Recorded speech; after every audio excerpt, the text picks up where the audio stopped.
It's Wednesday night. It's April 15th, 2023. Another brand new episode of the Kicking Out Podcast coming your way. I'm Tanner Lee, along with my co-host Paul Zartman and Austin Shepard joining us from sunny Florida. I think he's joining us. Maybe. Momentarily, maybe. Yeah. I would like to add. There he is. You said April 15th. It is only March 15th. Did I say April? Yes. I would be okay if it was April 15th because that would mean I've already successfully defended my title here, but we'll keep it honest. Good catch. Good catch, Paul, because I had no idea I said April. Don't know where that came from. I mean, I'm glad it's March because it's March Madness week. I have no idea where that came from. I don't know. Good catch, though. Good catch. But like I said, Austin Shepard's joined us from Florida, so that's a loyal co-host right there. What's going on, fellas? You're doing better than Tanner over here. He was champion and refused to show up on podcast night. Well, he's got to play Texas Southern on Friday or something. No, Fairleigh Dickerson whooped them tonight, so it's Fairleigh Dickerson. There we go. Same thing. Yeah, pretty much. 25 and a half point line. So, not that I checked tonight or anything, but what are we drinking tonight, Shep? We got to open with that. Yeah, we got our normal, but we're in Florida. We get a little bougie. We go red wine. Red wine tonight. All right. Mm-hmm. Making a debut on the podcast. I saw Dax with new tequila this week on his pod. So, I was watching that today. Everybody in Florida is not a tequila drinker, so there's no tequila down here. Fair. Got to take what you can get. But, all right, let's dive right into Dynamite unless the champ has any other words. No, I'm ready to recap Dynamite. All righty. Well, we started off tonight's show with MJF's re-bar mitzvah celebration. It looked like quite the celebration going on. You know, he's getting lifted on a chair. Then he gets on the mic, and he's claiming Shawn Michaels is better than Bret Hart, and he claims that he lost his V card at his first bar mitzvah, and he's having another one after defeating Bryan Danielson. Since he's no longer a man, he's an Iron Man, and you know, more people come down to celebrate, but then Jungle Boy Jack Perry's music hits, he comes out. Sammy Guevara's music hits, he comes out. Then Darby Allin's music hit, he comes out. I'm thinking, all right, this is awesome. We got the four pillars of AEW. Don't think they've ever really been in the ring together since they were labeled the four pillars in 2019, 2020, whatever that was. And I really liked how the show began this week. Really different, but I really liked it. Still don't know which one's going to be ultimately aiming at MJF because they all said they want a title shot, and they all got into a fight. MJF goes flying off the ring apron into his cake, which saw that coming. Anytime there's a cake, somebody's getting their face in a cake in pro wrestling. But Jungle Boy hit MJF first, I should say, and then Sammy hit Jungle Boy or Jack Perry. I forgot I'm not calling him Jungle Boy anymore. Jack Perry. And then Darby hit Sammy. So all kind of going at it. But I thought this was an awesome opening. Really enjoyed it. It was a great opening until the WWE end with somebody always going through the stupid cake. Fair. Yeah. I thought the mic work was great. It was great to get a little refresh with MJF and somebody new. Mm-hmm. And then you got to put somebody through the stupid cake. Yeah. Come on. And the cake spot, too. I don't think the camera is supposed to be in as tight as he was. And you could see MJF taking the cake and smeared it on his face. Well, he hugged it. Yeah. Yeah. I was going to say, you got to give it to MJF here, at least a little bit, because you know that table was supposed to break, and it didn't break. So he did the best he could with what he had. Well, how about the shiners the dude was sporting tonight? Holy shit. Yeah. Yeah. I think him and Danielson definitely have some battle scars after that Iron match, but I thought the mic work was good by everybody. I did think MJF showed he's on another level than those three guys on the mic. That's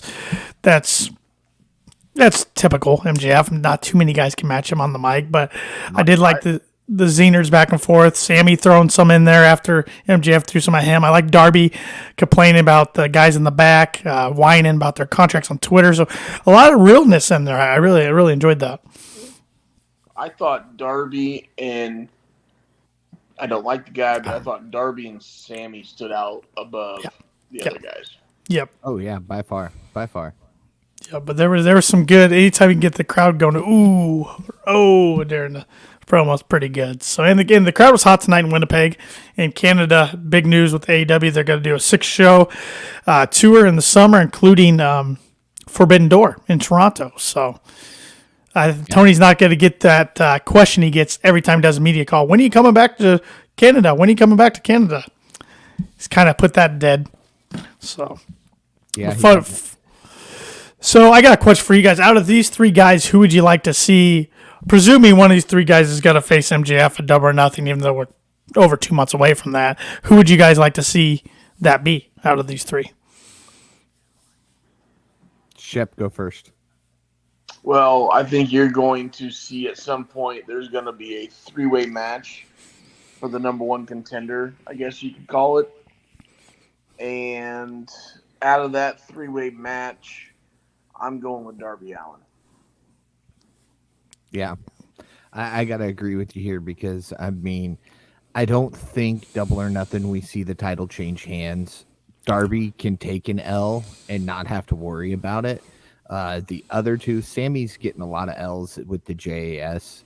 And Jack, I think if he takes that big of an L on that type of stage, it'll kind of hurt his momentum. So Darby Allin's the perfect fit for this. And we've seen Jack Perry and MJF at Double or Nothing before, like he alluded to back in 2020. It is interesting, though. Jack's the only one of the 3 of the 4 guys who hasn't held a single title. He's held the tag team titles. And then Darby and Sammy have been multi-time TNT champs. So, yeah. But I would say Darby's the biggest star of the other 3. So I think that makes sense. Yep. And you can have some fun with Sting in there, too. Have some Sting MJF face-offs. That'd be fun. Yeah, and Sammy's too much of a heel. Yeah. Right now. Yeah. MJF. Yeah, you can't turn him face right now. The crowd doesn't want to cheer for him. So we then got Hangman. They'll never want to cheer for him. He's an asshole. Yeah, he really is. He really is. I don't like it. That's kind of been there, done that, cheering for him. But we then got Hangman Adam Page in the Dark Order of Stu Grayson, returning Stu Grayson, who got a big pop tonight in Evil Uno versus the Blackpool Combat Club, Wheeler Yuta, Claudio Castagnoli, and John Moxley. Fun match here, hard-hitting match. Started right away with some hard chops from Uno to Wheeler, really laying it in. Wheeler tried to lay them back, but he couldn't get the same velocity on them. But fun match here. Crowd was a little disappointed, I think, with the result, as Moxley made tap out. Blackpool Combat Club's full heel. Yes, they are. There's no doubt they are full heel at this point. And then after the match, they continued to attack him. Numbers advantage. Mm-hmm. Yeah. Shep, you were going to say something. Yeah. I don't know if I like him as a heel. As a full-fledged heel. I don't know. I can get behind him. Well, okay. Hold on. Let me rephrase this. I don't know. I Mox, we've seen as a heel before in other promotions. Cesaro, okay. Sorry, Wheeler Yuta does not 180-pound heel to me. He's not annoying enough. He's too much of a pro wrestler to be a heel. I guess. I don't know. I know what they're trying to do, and tonight it worked. You know, Yuta hit Hangman with the bell. I get it, and I really thought in the back of my mind Hangman would have recovered and made a save. He stole that bell shot for like 3 minutes. Yeah, he did, and I agree with you about like Yuta just seems like too nice of a guy to be an aggressive heel. At least how he's portrayed right now. but I get why they're heels. I think I get why they're heels, assuming they're going to go in the direction I think they're going to go from the last shot of tonight's show. But it's definitely different. Mm-hmm. Definitely different. But different's not always bad. It's definitely different because, Mox still gets a pop when his music hits. True. Oh, and he'll always get that pop. It's Mox. Right, but usually heels don't get that kind of pop. Right. Effective, let me put it that way. And it is, and I know Paul likes seeing the Dark Order getting more TV time.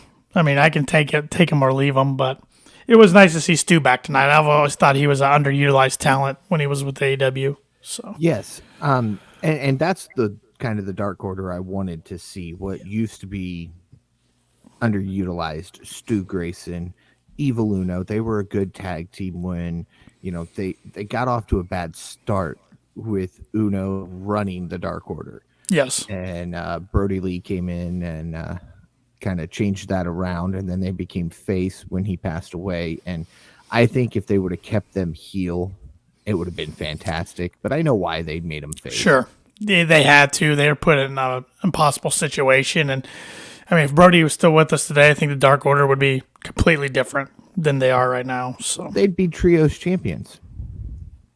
Very well. I would say Brody would have been world heavyweight champion at some point by now. Yep. So, yep. Speaking of champions, we got Jade Cargill, the TBS champion, looking to go 54-0, and we didn't know who she was facing as there was a Canadian Open Challenge match. Well, I should say before we got to that, we had a short vignette from Juice Robinson, pretty much asking Ricky Starks what he's going to do about him putting his surgically repaired neck into the mat. And he claims Starks won't do anything. So starting to build that match up. Got to think that's a Dynamite match coming up soon.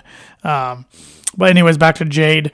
We didn't know who her opponent was going to be, and they were already inside the ring without a music entrance. And it was a gal named Nicole Matthews, who's a Canadian independent star. But she did not last 30 seconds in the ring. It was a pure squash match as Jade won with Jaded. Then Jade was asking if that's all Canada's got. Renee Paquette gets into the ring. Jade backs her into the corner, then gave her a kiss on the head. Jade then asks once again if that's all Canada has to offer. But this leads to a debuting new member of the AEW roster, Taya Valkyrie. Who was just finished up her Impact stint. I called that one last week, so I'm kind of excited about that. Miss John Morrison, Johnny Nitro, Johnny Mundo, Johnny Impact. She's the wife of Mr. John there.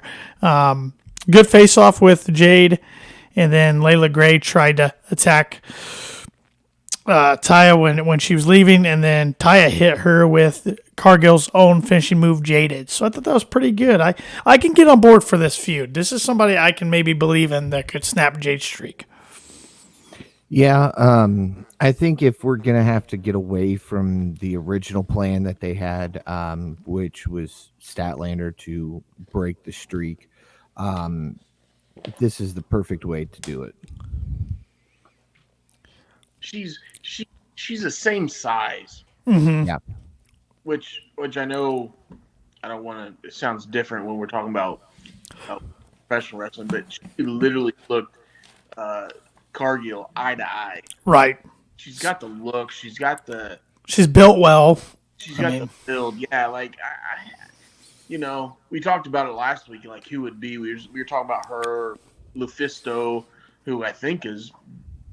They talked about bringing on as a coach at AEW.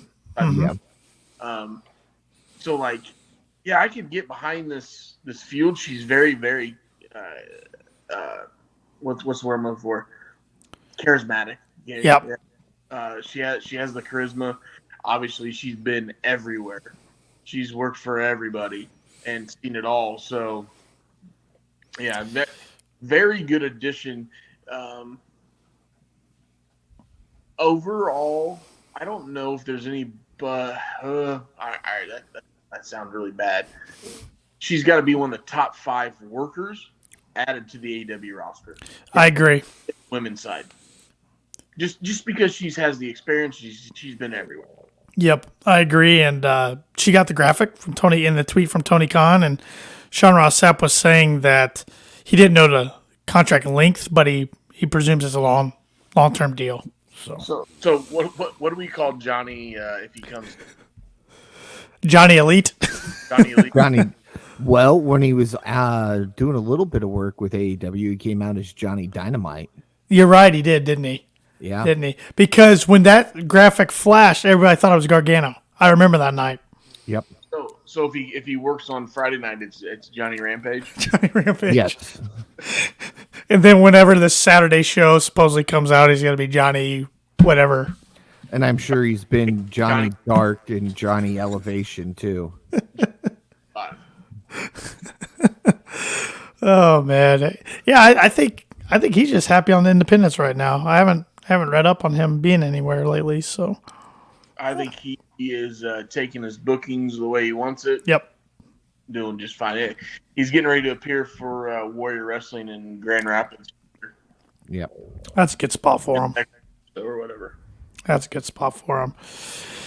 We then see Shivani talking with Ricky Starks. Ricky says it's easy to attack a guy from behind, says he deserves the attention, points out the Bullet Club was relevant back in 2015, but this is 2023. Says if Juice has an issue with him, he can bring it. He wants to bring Bullet Club, then bring it anytime, any place. So like I said last week, I hope this means we're going to get more Bullet Club in AEW. And I'm okay with that. Mm-hmm. Does that mean we get Jay White? I wish. I hope. I'm hopeful, but I still think he ends up in WWE. I still think he's a guy at Night After Mania. But I don't see. Okay, I see him going there because of the money, right? Right. But I don't see them utilizing him the way we've been used to watching him, which I watched in New Japan. We got him a little bit in AEW appearances, but I just don't.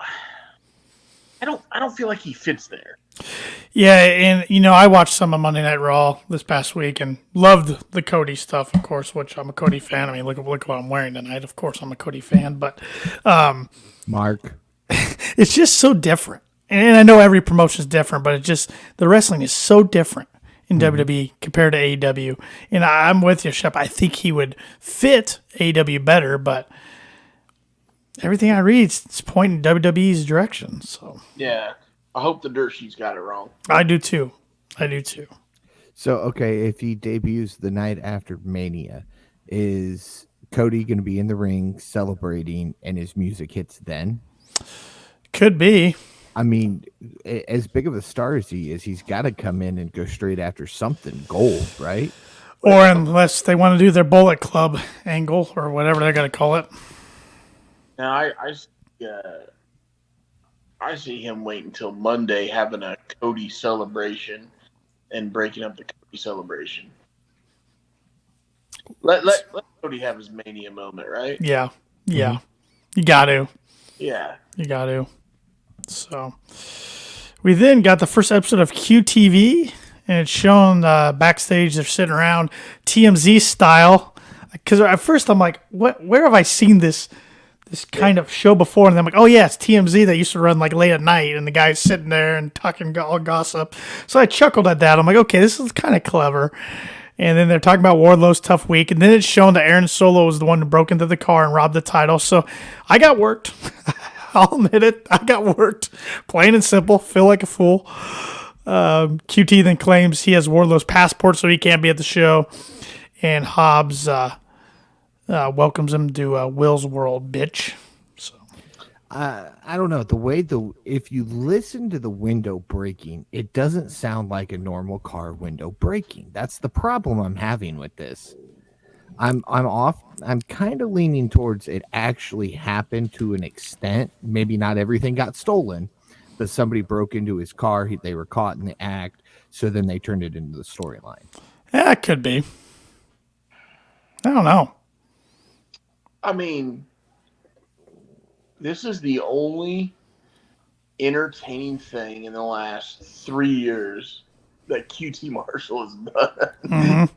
That's not saying much. I didn't mind the segment. I do not like Aaron Solo. I don't either. The only thing I can think of is him is like, yeah, you used to date Bailey, but you screwed it up somehow. So, Yep.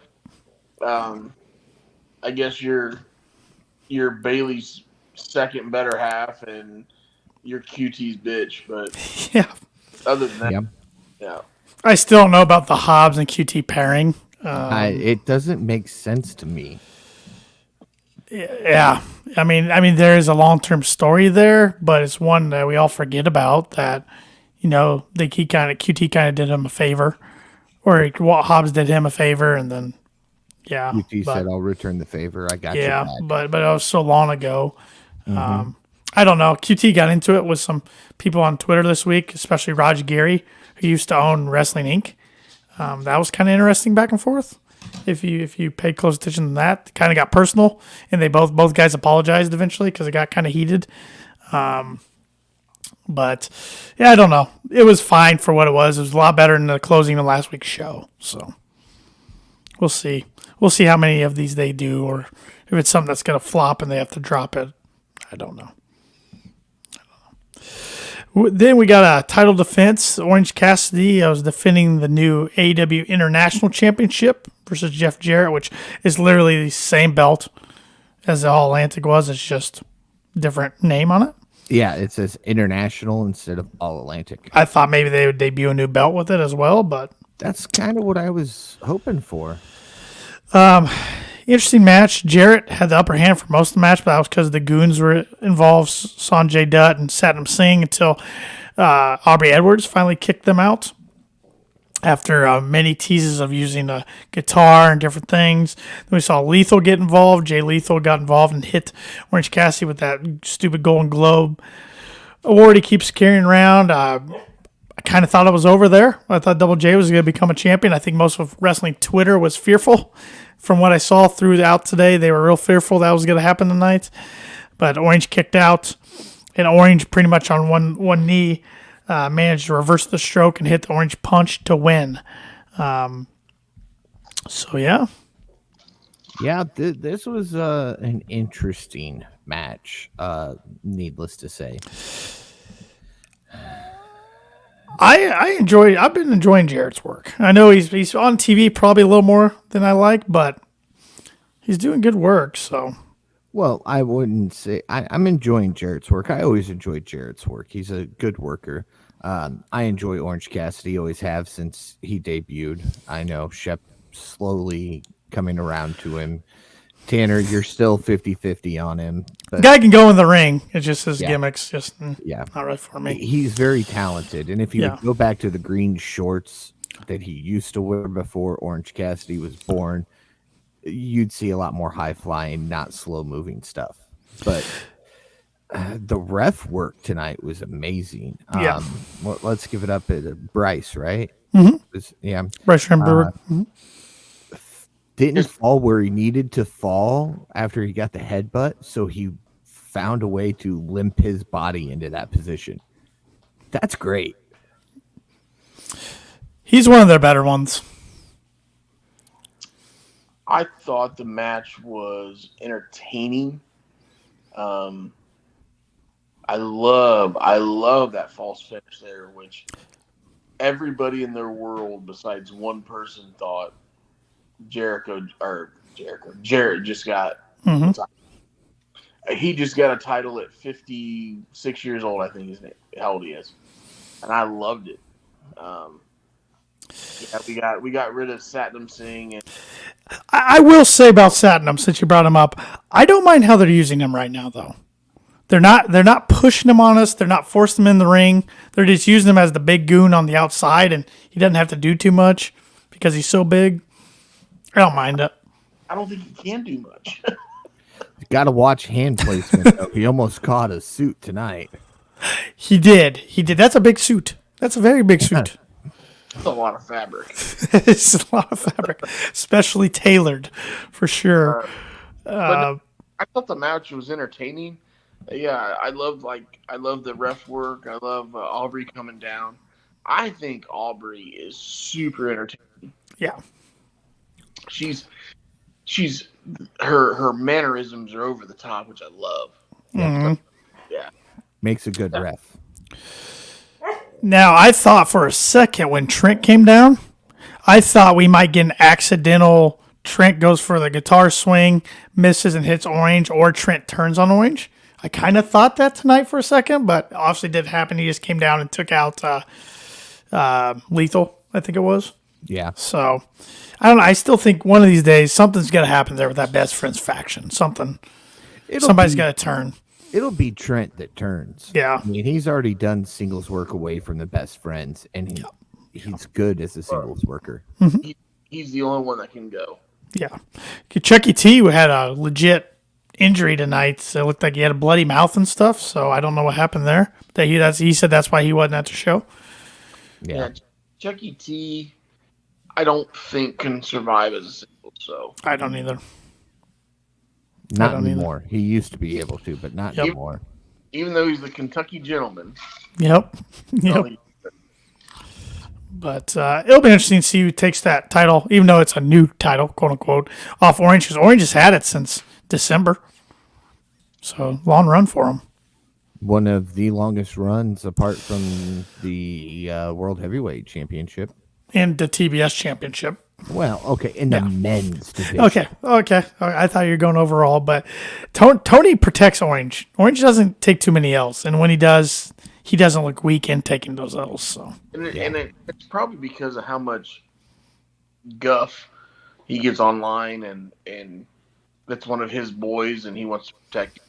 And I think he moves a lot of merch. I mean, it might be to a lot of kids, but oh yeah, the kids love Orange. So. I mean, I bought me a jean jacket just because of him.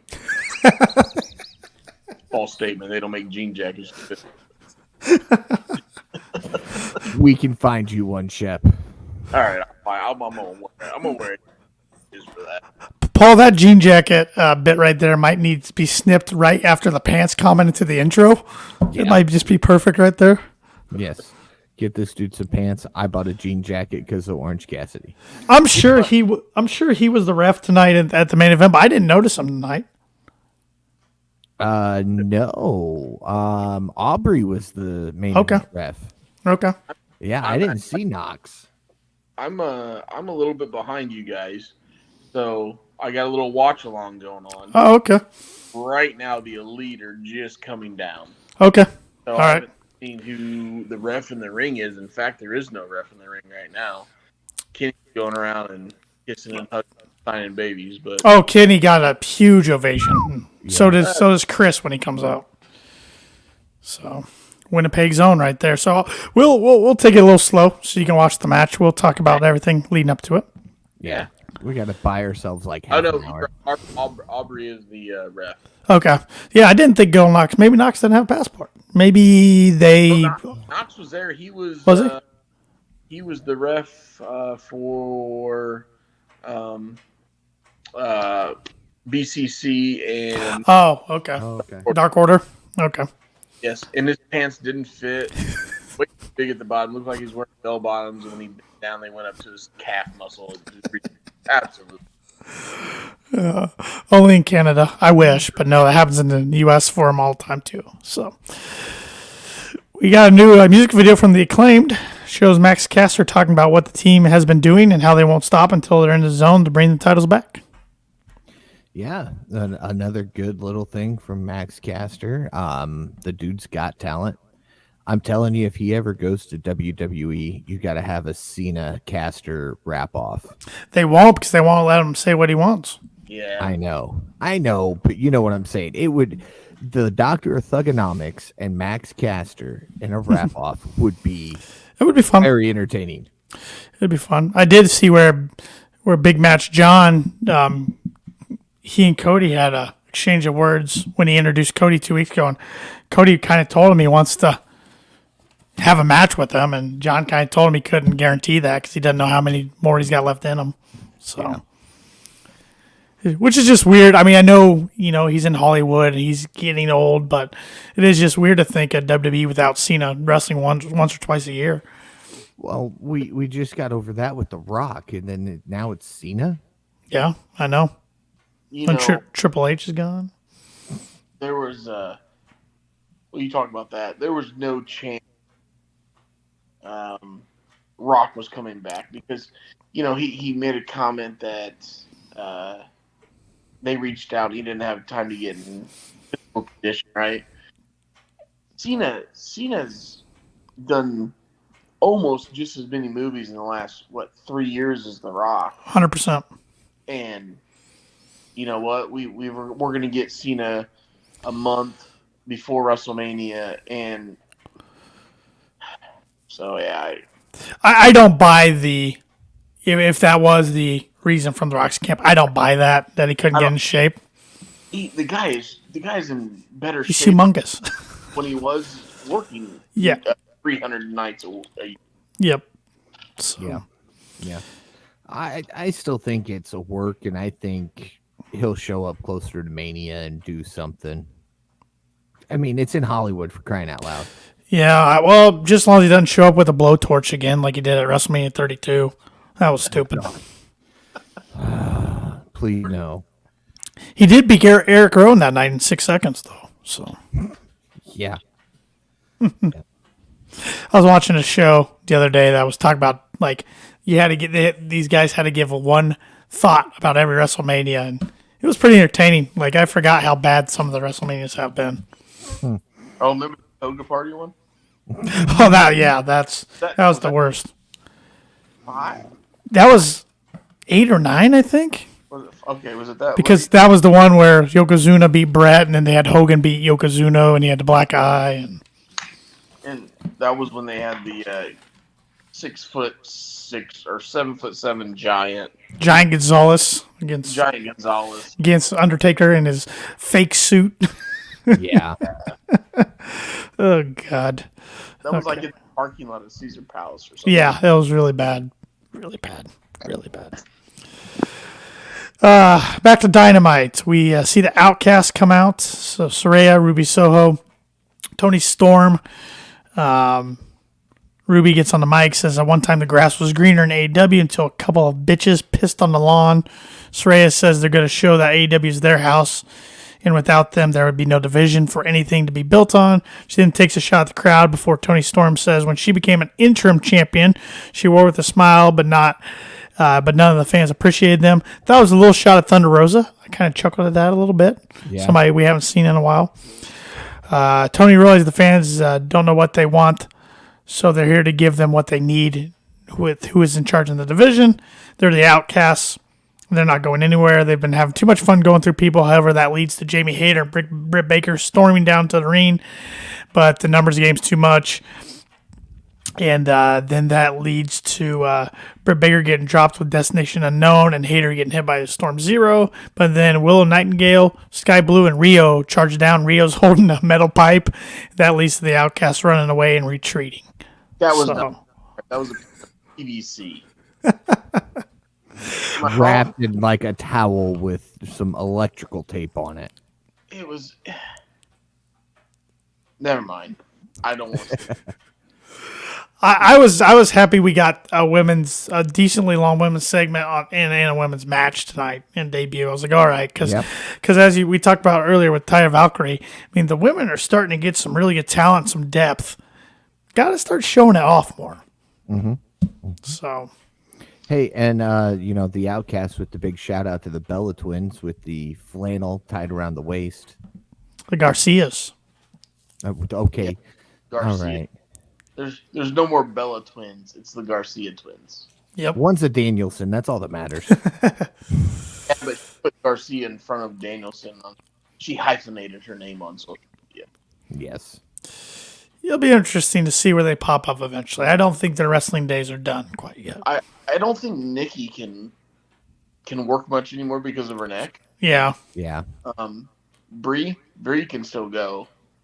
But now let me rephrase that. Bree can still wrestle. Whether she can go or not is another story. I'm not saying she can still go out and put on a show, but she could still show up with Brian. Yep. She was always the better one of the two, in my opinion, in the ring, but she never got the She never got the accolades that her sister did. No, everybody was attracted to Nikki, and then Nikki got the work done, and everybody was all for Nikki. Pretty much took the words right on my head, Paul. Thank you. She wasn't as top heavy. True. Very true. I'm still trying to figure out how Twin Magic worked after the work got done, but that's just me. Twin Magic in wrestling. The Hebners, the Bellas, the Angles. You remember that when Kurt's brother acted like Kurt and Yeah. Lesnar figured it out? Yeah. Saw that on Twitter the other day. God, I forgot about that. And Brock looked so young. He wasn't fighting with Omos and with a ponytail. Trying to get thrown over the top rope. Sad thing is that thing has over 1 million views on YouTube. Oh, I know. Are you serious? Yep. Yeah. That's why I think Lesnar's really smart as a businessman because he knows if he F5s that big son of a gun at WrestleMania, that thing will be the most viewed thing on YouTube out of WrestleMania. Yep. But as we buy Shep some time as he's watching the main event here, I saw something pop up. I'm on TikTok. Don't get on TikTok. It'll consume your life. That's why I don't do it. But I'm starting to see more and more of the wrestling stuff on TikTok. And it came up yesterday. The walkout on Monday Night Raw. Where like the commentators walked out, the ring crew walked out, the bellkeeper, the timekeeper walked out. I had forgotten about this, but standing in the ring is Triple H. Here's a setup for you. Triple H, John Cena, Sheamus, and CM Punk. I don't remember that. I don't either. But H makes himself, as the head person in charge. Apparently, it's under the Authority's reign, so that'll tell you time frame. He makes a match between John Cena and Sheamus. Since he's wearing the closest thing to stripes, he becomes the ref, and he puts Punk as the timekeeper and on commentary. And Punk says, "I'll do it only if I get to wear your blazer." And Triple H is like, "Fine, wear it." I don't remember this. Sure wasn't as a house show? No, it's on Raw. Huh. I'll have to go look it up. The commentary table has the Raw logo on it. The house is packed.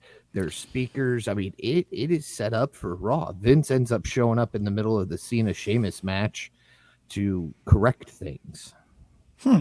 Interesting. Yeah, I don't remember it. It was some big picket event going on. I'll have to go check it out. I'll have to go down a rabbit hole of my own.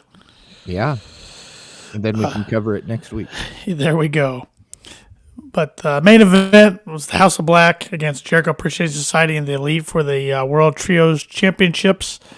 As I stated earlier, huge ovation for Kenny Omega and the Elite, and also Chris Jericho, because both Chris and Kenny are from Winnipeg. So the crowd's going to appreciate that, of course. Where are you at in the match, Shep? What's going on right now? Right now, Jericho and Kenny just took Brody King over the top. Now they're facing off, beating the hell out of each other. Yep, I know right where you are. Right. You enjoying the match so far up to the point you're at? Yeah, I feel like it's entertaining. I feel like they're letting Jericho and Kenny do what they need to do to get the pops. Now it's just all chaos. There's 7 people in the ring, and Aubrey's counting her, making sure her nails aren't, and all hell's broken loose. But so far, so I will say there was one thing in the beginning of the match I didn't like, and I know why they did it for comedic reasons, but I thought they made Daniel Garcia look so weak against Brody King and not wanting to face him and trying to tag whoever he could, and everybody like, no, we're not coming in. I'm like, this is a dude that just a few months ago, he was the pure champion of ROH, and there was a guy that you were trying to say is a wrestler and not a sports entertainer, and then you're making him just look really weak. I get it if you make Guevara look like that, but I didn't like making Daniel Garcia look like that. Just a little nitpick of mine. Shep, have you seen the backstage shot yet? of No, he hasn't. no, right. It'll be coming up soon. Yeah, I couldn't remember exactly where it happened. It was towards the end. In the chaos of everything. Yeah. Well, right now, all 9 men are on the ground, and fast forward through a commercial.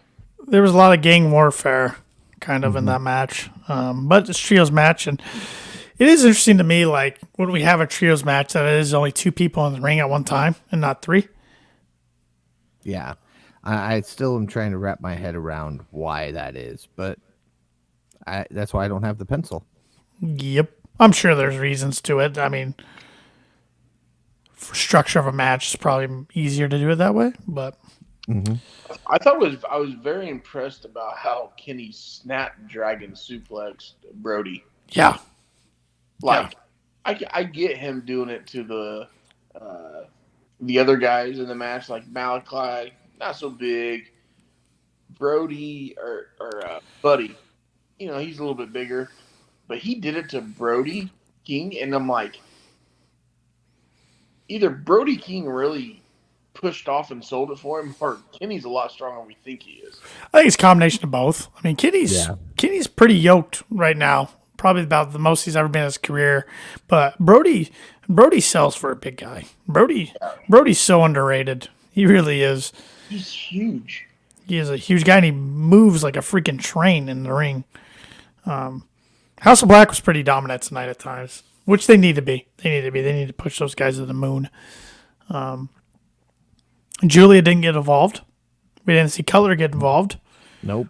Didn't see any of the JAS stooges, which I forgot to mention. It wasn't in my rundown, but I just remembered we saw 2.0 still trying to recruit the Acclaimed, and said they'll told the Acclaimed to tune in on Rampage Friday night. So the flip that Omega just did onto Jericho. Mm-hmm.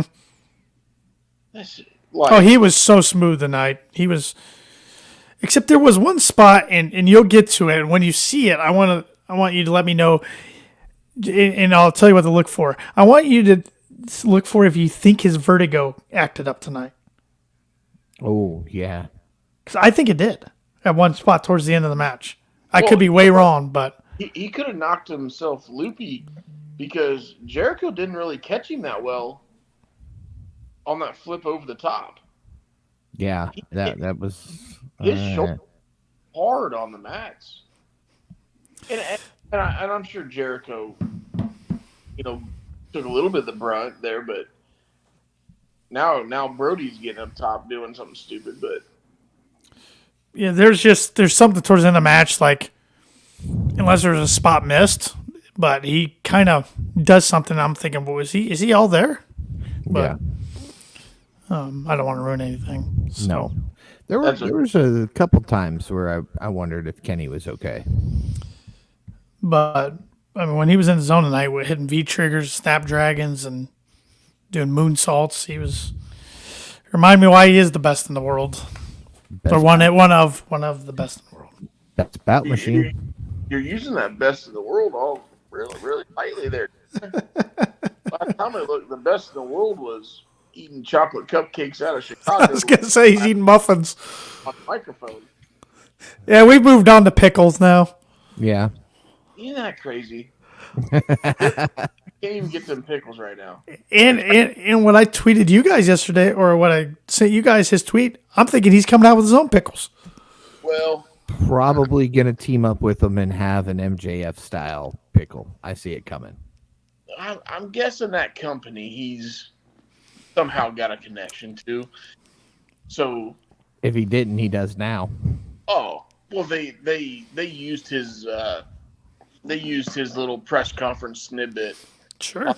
Media, so they had permission to use him, but like that happened on what? That was a Sunday, right? Yep. And I looked at like Monday at 10 o'clock. I think when I sent you guys a text, and the whole website was completely sold out.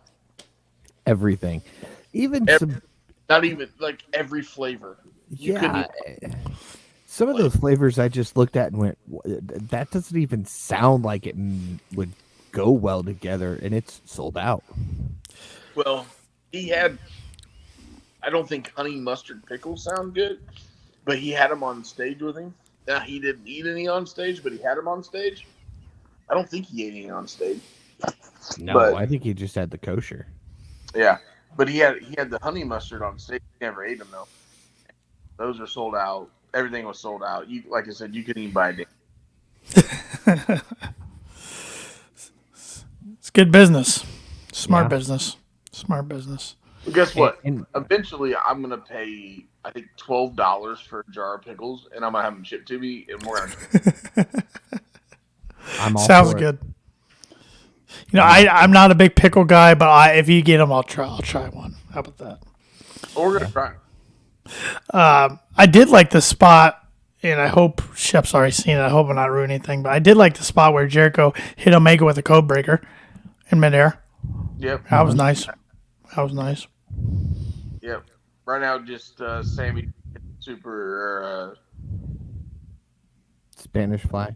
Spanish fly. Sorry, well, I was gonna call it star press, but it's Spanish fly. That was an impressive one. Crowd popped for that. He got some hair on that. He did. He did. Yeah, he didn't break it. So. That's probably a little mean on my part. He's not going to be happy until Sammy gets wheeled off on a stretcher, no movement from him, apart from maybe an eye twitch. No, Brody did the bowling ball to him in the ring. Yeah, so like I've watched Sammy's vlog and I like Sammy.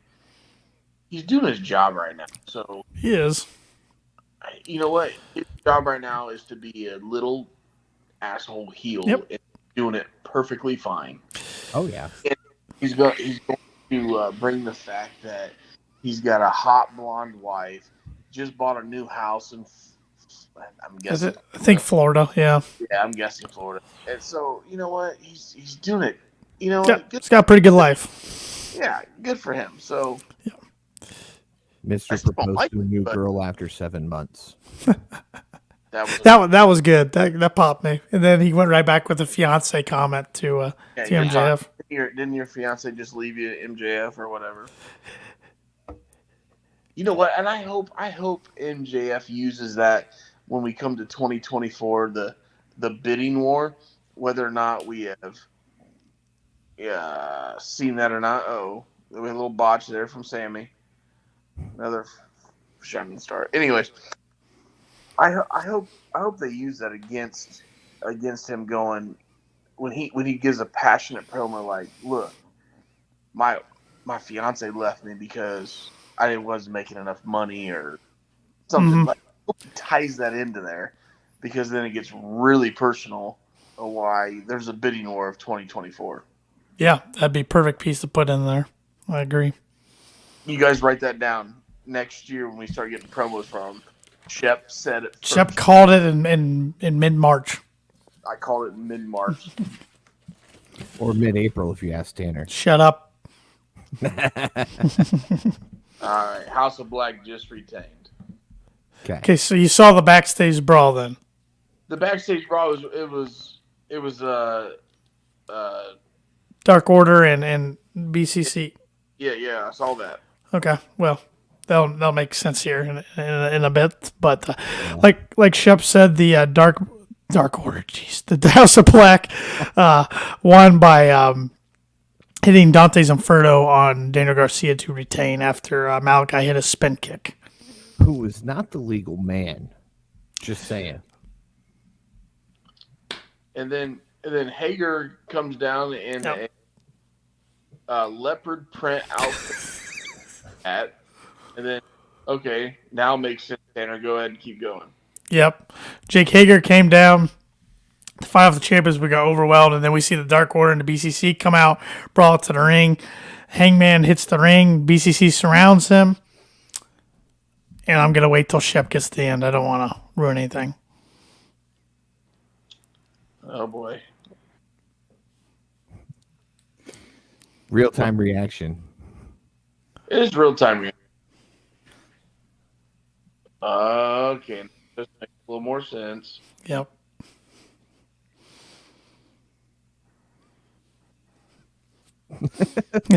I like it. Oh, you know what? Omega does look pretty jacked. I'll give him that. Yep. So yeah, he turns around and looks, and the Elite's got his back. The boys got his back. So all of a sudden, Monday's BT, the ending, kind of starting to make some sense, starting to connect some dots as the Elite, Adam Page turns around, Kenny Omega, the Young Bucks, Matt and Nick Jackson are there, standing tall with their former friend as we go off the air. So I really like the opening of the show, and I really like the closing of the show tonight. Yep. This show would have been great, and it would got a 5 or 6 more tense point for me if it didn't have stupid cake involved.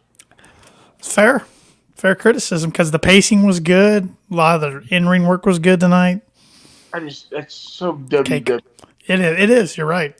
That, and whenever we have a wrestling wedding, something. I said it's a rule in professional wrestling. If there's a cake, normally the person that the cake is for goes through the cake. Which, yeah, I believe AEW's only had one wedding in its short tenure. Well, after and that I was thinking we're going to get the Elite shaving the Dark Order's back and the freaking, That was Kip Sabian and Penelope Ford. Yes, I couldn't think of Kip. I could think of Penelope. I could think Miro was there. Because that was Mears was the best man. Remember that crap when they introduced him as the best man. And wasn't it Chucky T was the butler? Yeah. Yep. What did Penelope ever see in Joey? I don't know. Joey, Nobody knows. She doesn't know. I mean, that's one thing that I always loved. Or hold on, one thing I always agreed with, like Cornette hated Joey. On Joey Nutella. Talk about a guy who was pretty high up on AEW signing list when they first debuted the company, and then he went downhill pretty fast. I mean, he's working. I don't mean be rude, but he's working for New Jersey Pro Wrestling right now. Yeah, I know does some. He's really with GCW, but he did a Jersey show. It's like he is taking on Ibushi at Spring Break coming up. I saw that, which will be interesting. How does that happen? I don't know. I don't know how Ibushi's his first match in America in years is going to be a GCW event, but hey. Well, no, even if it's a GCW event, put him against Nick Wayne, put him against Tony Deppen, put him against Jordan Oliver, put him against Mikey Speedball, put him against freaking Jack Cartwheel of all people. Yeah. Don't put him against Joey Nutella. Well said. Put him against Helio Viking, for crying out loud. That would hump, as Sean Ross Sapp would say. I mean, yes, I saw that tweet earlier. And you put him against Joey Nutella. Remember, it was some of the guys that were really high up on that list: Joey Janela and the other gothic-looking emo punk kid. Jimmy Havoc. Yes, he was part of that. Well, Havoc got fired because he got in trouble. A little bit of trouble, yeah. He got the Me Too movement. Yeah, and his was, I think, found out to be 100% true. So Tony's like, yeah, you're done.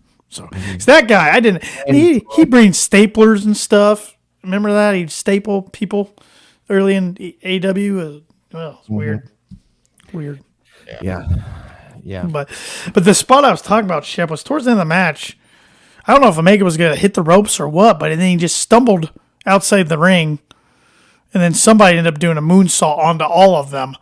But he just looked really wobbly, when he got outside the ring. I don't know.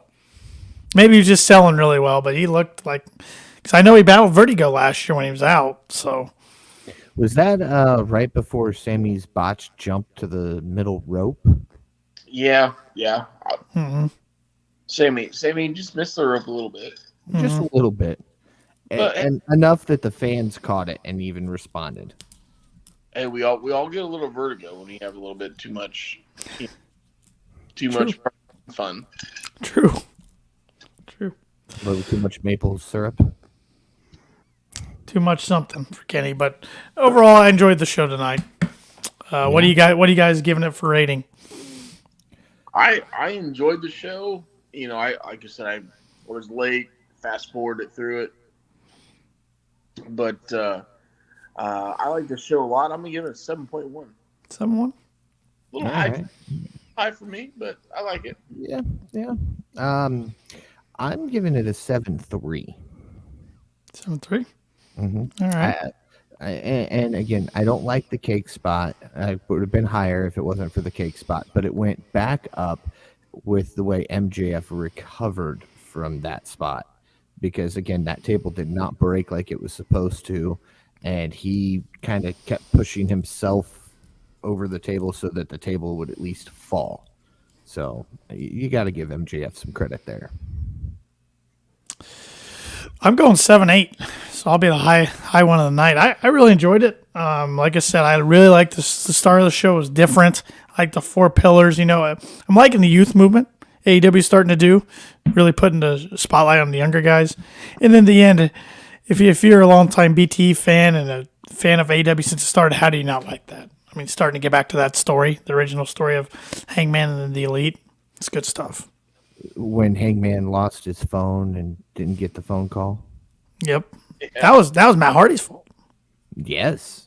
We saw that after Matt Hardy came in. But now Matt Hardy's in a story with Stokely and Ethan Page. Speaking of Stokely, Hook against Stokely next Wednesday. No disqualification. I hope he breaks his neck. Stokely's tweet was just great tonight. Just F-bomb. That's all it was. Just F-bomb. His face on the card is just, I love it. He's just. Yeah. The best Stokely moment was, I think Tanner was gone about a month ago, and he had a little involvement with Bryan Danielson, and he called him a raggedy bitch. You raggedy bitch. His delivery was and it made me like maybe a fourth of an inch. I don't know, little guy, little inch for a little guy. Like, he made me pop a little bit. Yep. But I can't wait till Hook just absolutely chokes him out. Yep. It's going to be wonderful. He's going to give him a couple of Germans and then... Yeah, as long as he doesn't hurt him, right? Yeah. Don't hurt him, but maybe. Oh, everybody else is getting involved. I'm calling it now because it's a no DQ match.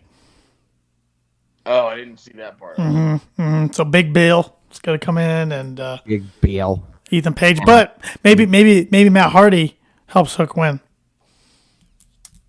Well, I can tell you right now, if Big Bill gets involved, he's giving it a 5.5 if Bill gets involved. If Big Bill even shows his face on Rampage, negative 6.9. Well, Rampage is not loaded this week because they're not even coming on until after the NCAA tournament's over, so that's gonna be like 12:30.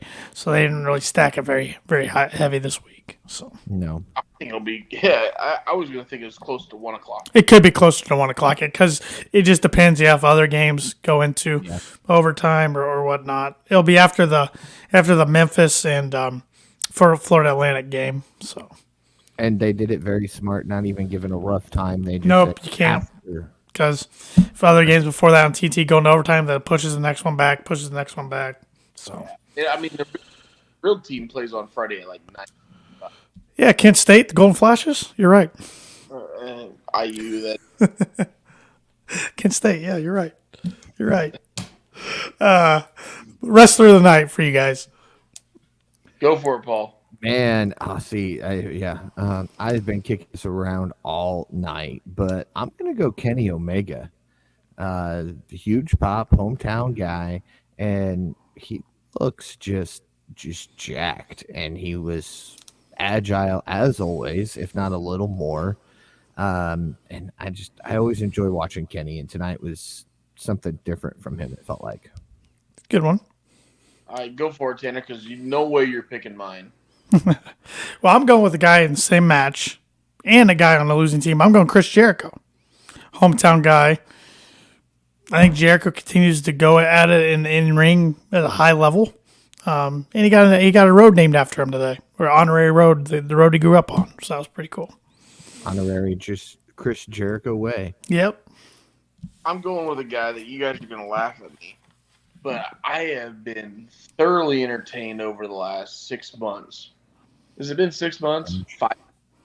November, December. Yeah, 5 months. I think Jeff Jarrett, for his age, does a great job. And I thought tonight, I know he had outside interference, which was completely fine because Jeff Jarrett's 56 years old and Orange Cassidy's 30 whatever. Jeff Jarrett looks good, plays the part, and does a great job. Jeff Jarrett, wrestler of the night. I have no problem with that. Nope, I don't either. He's good on offense. He's real good on offense. Yeah. Kenny just did a couple spots that I really enjoyed. Otherwise, Jarrett was my pick for tonight. I almost went with Brody King, but yeah, going into the main event, Jarrett was my pick for wrestler of the night. But, well, in the main event, got like 23 minutes tonight. Yes, Got a lot of time. Yeah, Which you're gonna have, if you have the Bucks, you have Jericho, and then you have House of Black. You're gonna have to give them 20 minutes because it's 20 minutes for them to get all their stuff in. That's true. That's true.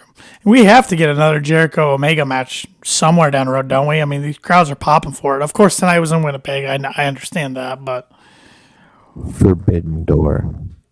no, that's all. You got to mix it up more than that. Forbidden Door. Forbidden Door. They better run Osprey Omega again. All right. I want to see a Canada show with those two in it, though. That's fair. That's why I picked Forbidden Door. Well, they're gonna have 6 shows this summer, so yeah. Let's hope it's this summer that we see Jericho Omega. What is it? 3? Yep. You gotta have. I'm not saying it has to be the main event, but it can be the main event. But you're right. Osprey, Omega for the US title, right? Yep. IWGP US title. I mean, just even make it best out of 3 falls, 2 out of 3 falls, or make it an Iron Man match. Yep. Those guys for 60 minutes.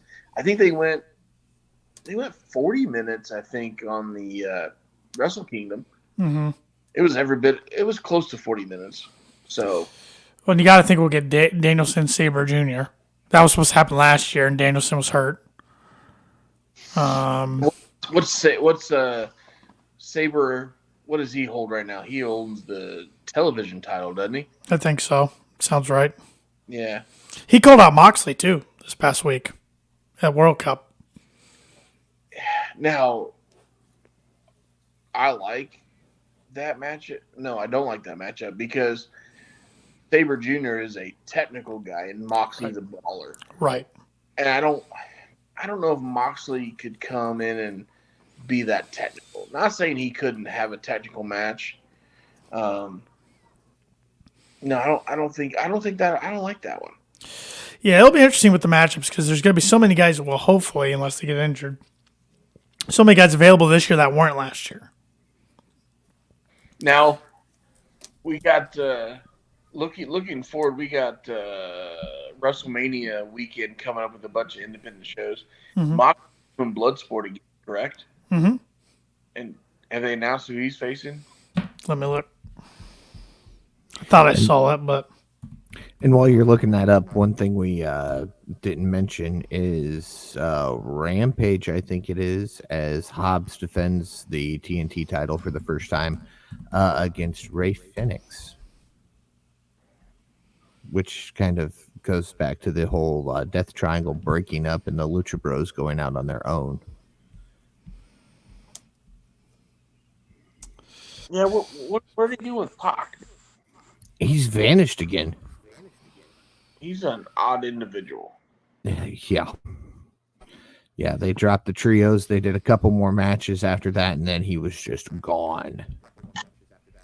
And I know Pac likes to go overseas back home, but it's random. It's very random. That's why I think he stays with AEW. I think WWE could probably offer him triple the money, and he'd probably still stay with AEW just because he can go do what he wants, when he wants, how he wants to. Yeah. He's facing Davey Richards.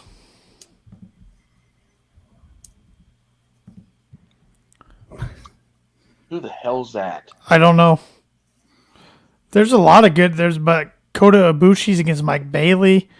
I knew that one. Davey Boy Smith Jr. is against J.R. Kratos. Josh Barnett's against Timothy Thatcher. Ooh. You think those guys will literally beat the shit out of him? Yes. Killer Kelly's against Marina Shafir. So a lot of AEW presence on this show. Timothy Thatcher and Mike and Barnett, right? Yep. Wow. That might be. That's gonna be a shoot fight. There's gonna be blood in the first 10 minutes. Hey, we got no blood out of Moxley tonight, by the way. You what? No blood out of Moxley tonight. Well, the first Christian school of heart was. What are you showing me? Is that a picture of Disco Inferno? I can't see. No, it's supposed to be Davey Richards. Oh. My camera is way too bright on it. So say if that's Disco, get that off the screen. I don't want to No, even. he's got kind of like the Wolverine gimmick going on. Okay. Oh. Well, He's been in TNA. He's been in ROH. Former MLW openweight champion. I'm a former openweight MLW. You didn't know that, Paul? No, he's gone by Davey Phoenix, Snowball, Wayne Kerr, and Derek Bellington. That doesn't help me. Okay. Yeah. Trained by Paul Orndorff. Okay, Mr. Wonderful. Yep. He's okay. Yeah, not too shabby. Any other news in the world of wrestling you guys want to talk about before we wrap this up? Not that I can think of. No. Shout out to Shockmaster for showing up at AEW tonight. I did see that in the crowd. Was Shockback crowd? Somebody dressed up like him. I had the helmet on and was sitting in the front row. Good for them. Yeah, and I love it because I think it was either Shivani or the Man in the Mask said something about Stormtrooper warfare, and Taz is like, "No, that's Shockmaster." Well, I mean, come on. If you're Tony Schiavone with WCW when that happened. Yeah, you have to. Yeah, Taz pointed out that Tony knows Shockmaster very well, and Tony did not comment back. That's why I love listen to What Happened When with Conrad and Shivani, because they go over so many crappy WCW events, and Shivani's just so embarrassed. It's funny. Shivani should be embarrassed about his mullet that he used to have about. Yep. And I don't know if you guys ever watched this. This is back when Cody was involved, but did you guys watch the YouTube show? I think it was YouTube show. Brandy Rhodes had called Shot with Brandy. Mm-hmm. Mm-hmm. And did you watch the one with Tony Schiavone? Sure did. Oh yeah. And the dude literally drank 2 pina coladas and then called his wife, "You gotta come get me," because I can't. Yeah. Like, wait a minute. You're drinking pina coladas? Like, I get it.